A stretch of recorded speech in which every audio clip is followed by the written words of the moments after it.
Bonjour, c'est Eric de la chaîne Simu Pilote FR. Aujourd'hui une vidéo, une grande première, un premier vol en cockpit partagé sur FS 2020. Alors comment on a procédé? Eh bien on a utilisé un outil qui s'appelle Your Controls.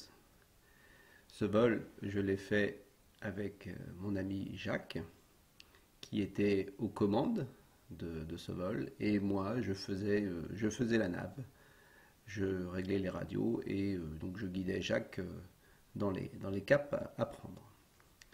Donc ce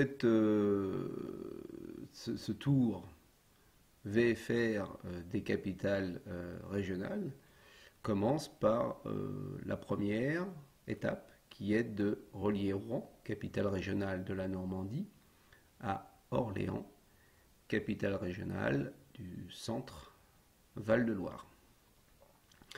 Nous allons partir donc en Cessna 152 avec Jacques aux commandes et moi à la navigation.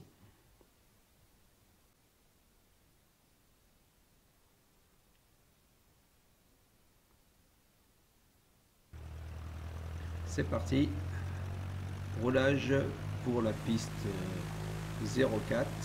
On va donc dans un premier temps remonter la piste 22 au départ de Rouen. Le temps est assez clément, donc quelques nuages, assez peu de vent. Donc voilà, nous arrivons tranquillement. Donc Jacques arrive sur la piste, remonte la piste tranquillement avec ce Cessna 152.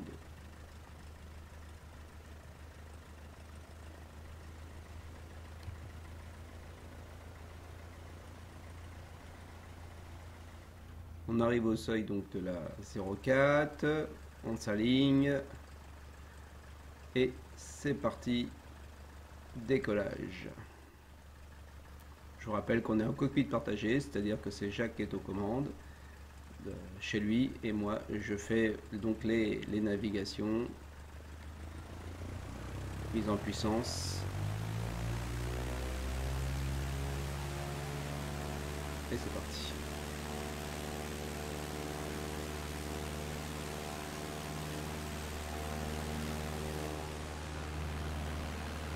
Environ 50 nœuds, rotation, on a un cran de volet. Jacques essaye de se maintenir dans l'axe de la piste. On a assez de vitesse, on peut commencer à prendre un peu un vario, un peu plus fort.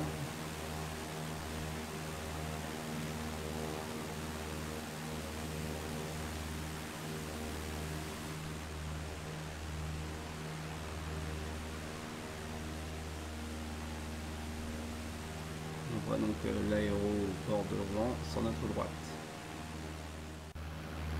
Arrivé au bout de piste, on fait un virage à droite.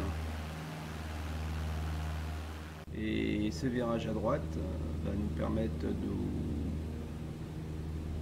mettre sur un cap qui correspond au point de sortie Sierra.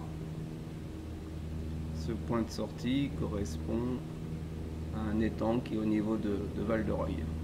Donc Jacques prend le repère de l'étang et ça lui donne donc son repère VFR pour faire son point de sortie.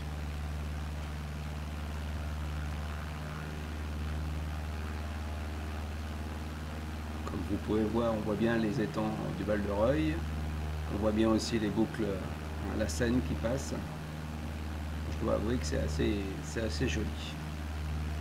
Donc tranquillement, voilà, on se dirige vers notre point de sortie, Sierra.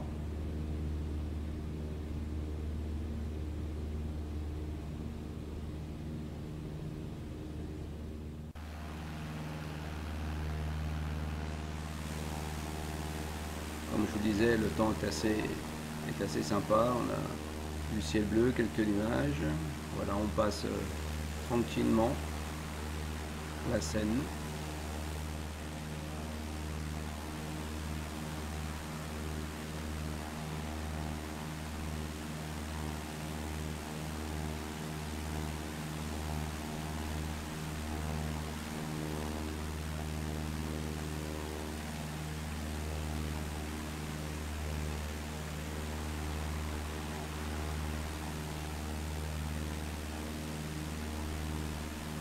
Les reflets sont vraiment magnifiques, on avait une vue vraiment superbe, ce qui n'a pas été forcément le cas à la fin de cette étape, mais c'est vrai qu'au départ de Rouen, le temps était assez clément.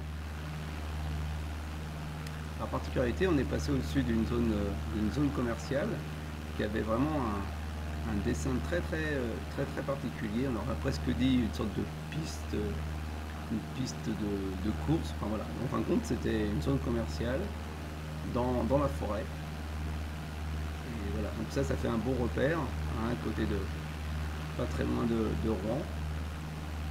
Et c'est vrai que c'est vraiment un peu particulier. Donc au départ, moi je pensais que c'était vraiment un circuit, mais non, c'est une zone commerciale.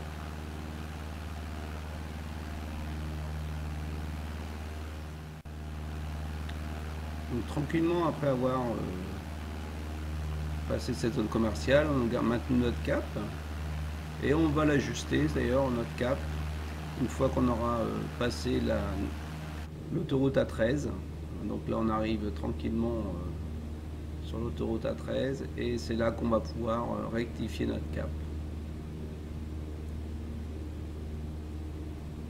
Donc on garde bien sûr toujours des points de repère VFR, même si on cède effectivement d'instruments comme des cartes dynamiques sur un iPad ou autre. Mais c'est Jacques qui pilote et lui il n'a que du visuel sur ce qu'il voit dans FS 2020. Et moi je lui donne donc juste des caps à suivre et lui il maintient ses caps par rapport à un repère VFR.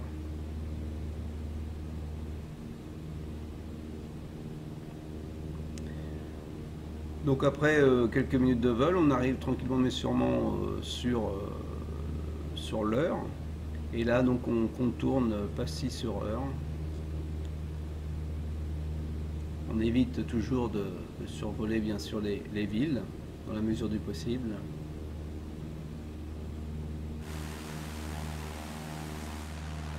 Au cours de ce vol, on maintiendra une altitude de 1500 pieds, ce qui est tout à fait possible du fait des conditions météo, aucun problème.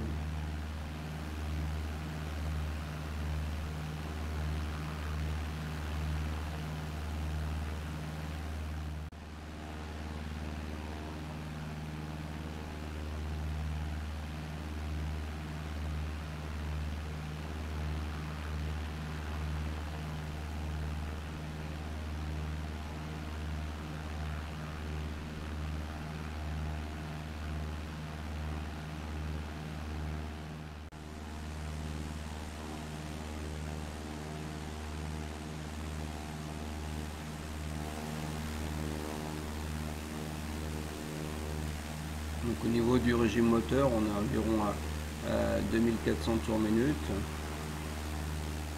Et avec un réglage, je dirais, de la richesse, on arrive à une consommation d'environ 6 gallons, ouais, 6 gallons heure.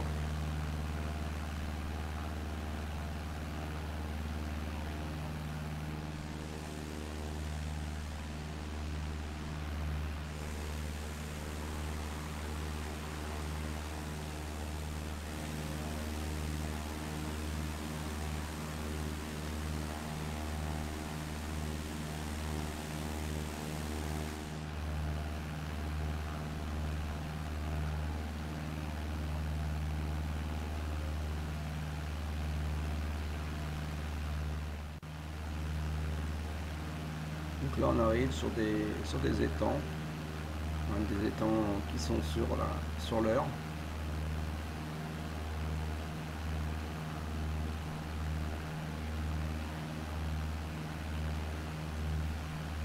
Pareil, hein, c'est un repère assez facile à conserver.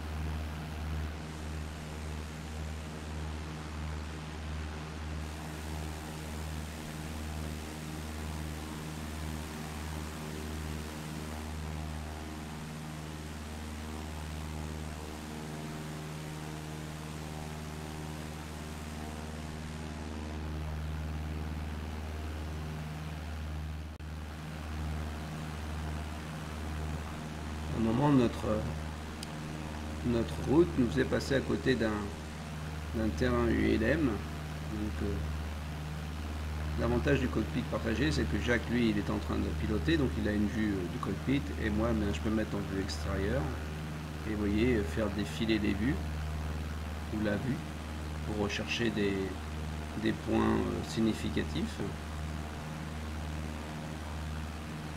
Là, on va passer effectivement à côté d'une ferme qui a effectivement un terrain d'ULM. Je crois qu'il est plus en service, ce terrain ULM. Comme vous pouvez voir, vous voyez, là on va passer juste au-dessus, comme vous pouvez le voir. On voit les marquages de la piste en herbe. Donc en dessous, un peu à gauche là.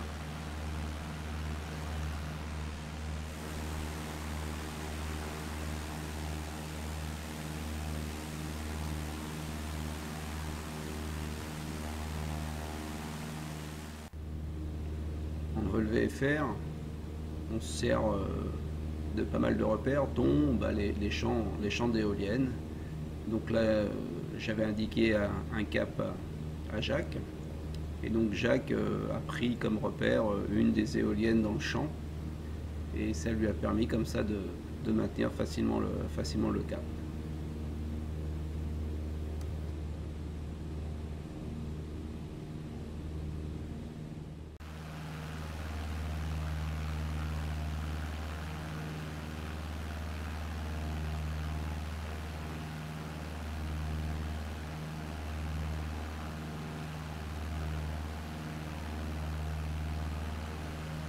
Comme je vous le disais en début de vol, vous voyez, là la météo est en train de changer.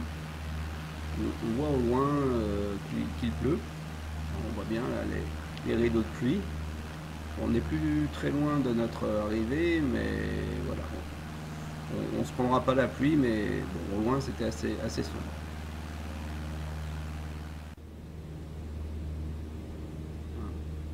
Le rendu vraiment de la météo est vraiment assez sympa dans Flight Simulator 2020. Donc là, vous voyez, bien sûr, on était en météo réelle.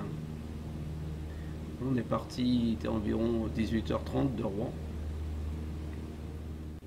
On va avoir à peu près entre 55, on a 55, une heure de vol en tout. Ouais, 55 minutes de vol, je crois. Alors là, nous arrivons sur notre point d'entrée pour Orléans, le point d'entrée November. Ce point d'entrée, il est caractérisé par 3 étangs qui sont collés et qui forment une sorte de triangle coupé, une sorte de quadrilatère. Donc Jacques a pris en visuel ce repère, il se dirige dessus. Et quand on sera sur ce repère, on va tourner un peu à droite, un cap presque plein sud, on va suivre l'autoroute A10 pendant 1 ou 2 minutes, et après on fera un virage à 90 degrés sur la droite pour se diriger vers notre plateforme d'atterrissage d'Orléans-Brissy. Donc comme je viens de vous le dire, Jacques voilà, va éviter de passer au-dessus de la ville, mais par contre garde entre guillemets un œil, un repère sur l'autoroute A10 là, qui est sur notre droite.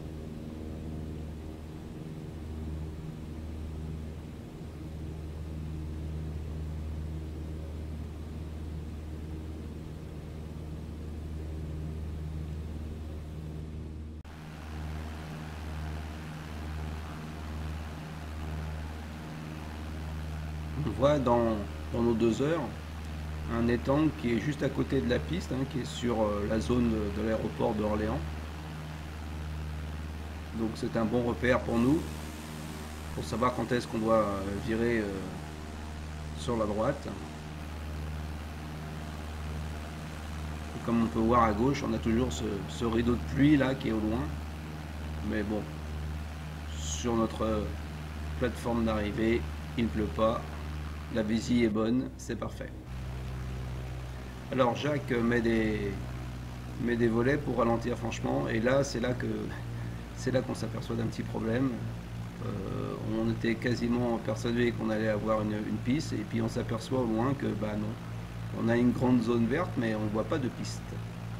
Bah, il s'avère que c'est un aéroport militaire, Orléans, et donc bah, ça a été masqué dans Flight Simulator 2020. C'est là qu'on n'a pas assuré, parce qu'on aurait pu télécharger une scène, car il existe une scène, mais on était persuadé qu'il y avait un aéroport. La prochaine fois, pour les autres étapes, on sera plus vigilant. Donc bah, on n'a pas trop le choix, hein. Il n'y a pas d'aéroport, mais enfin on voit l'aéroport entre guillemets, mais il n'y a pas de piste, comme vous pouvez le voir là sur les images. Donc je dis à Jacques, bah, on se pose là, hein, tant pis, hein, on va faire la tondeuse. Allons-y. Alors le problème c'est que bah, la hauteur, voilà, la surface du terrain n'est pas forcément très exacte, du fait que la piste n'est pas représentée dans Flight Simulator. Voilà, joli posé de Jacques, tout volet sorti. Et donc on se dirige vers un parking qui n'existe pas. Donc là ça commence à bugger un peu. Donc on a l'alerte des décrochages alors qu'on est au sol. Bon voilà, ça c'est les aléas quand effectivement on n'est pas en cohérence, et surtout pas en cohérence avec éventuellement Jacques, et qui peut avoir un tout petit décalage avec Your Control. Et voilà. Petite précision, avec Your Control, si vous utilisez cet outil, bah, il faut vous mettre en mode développeur et désactiver les crashs, car sinon la plupart du temps ça crache. Voilà, c'était notre petit vol, on est arrivé à Orléans tranquillement. Merci d'avoir suivi cette vidéo, et puis à bientôt sur Simu Pilote FR. Salut!